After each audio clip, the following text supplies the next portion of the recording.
იღუმენი ნიკონი, გულის სიტყვები. მშვიდობა და ცხონება თქვენ და ძვირფასებ.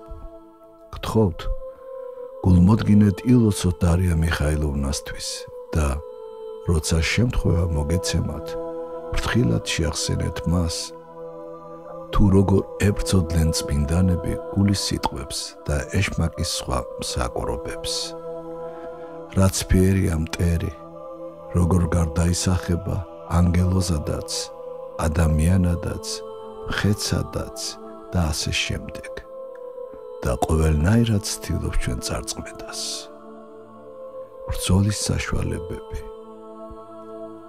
ძალით, მრისხანებით, უარყოთ მტრის მოვლენილი გულის სიტყვები და უფალ მაცხოვარს მოუხმოთ შეწევნისათვის. ნიადაგ ვაცნობიერებდეთ ჩვენს უძლურებას და ცოდვილობას. საკუთარი თავისადმი მუდმივ ყურადღებას, ცოდვილ, მეტიც ამავე გულის სიტყვებთან საუბარზე უარის თქმას და იესო ქრისტეს სახელის მთელი გულით მოხმობას შეუძლია ადამიანის დაყენება სულიერი კიბის მაღალ საფეხურზე.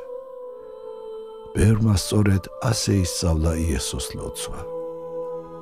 უფალი დუმდა, როცა მას ბრალდებებს უყენებდნენ. ზოგჯერ მსმენელთა სარგებლობისათვის განმარტავდა საქმის ვითარებას, თუმცა თუ მის სიტყვებს არ იწყნარებდნენ, გაეცლებოდა ხოლმე. უნდა ვისწავლოთ, რომ უფრო მეტად ვდუმდეთ ენითაც და გონებითაც.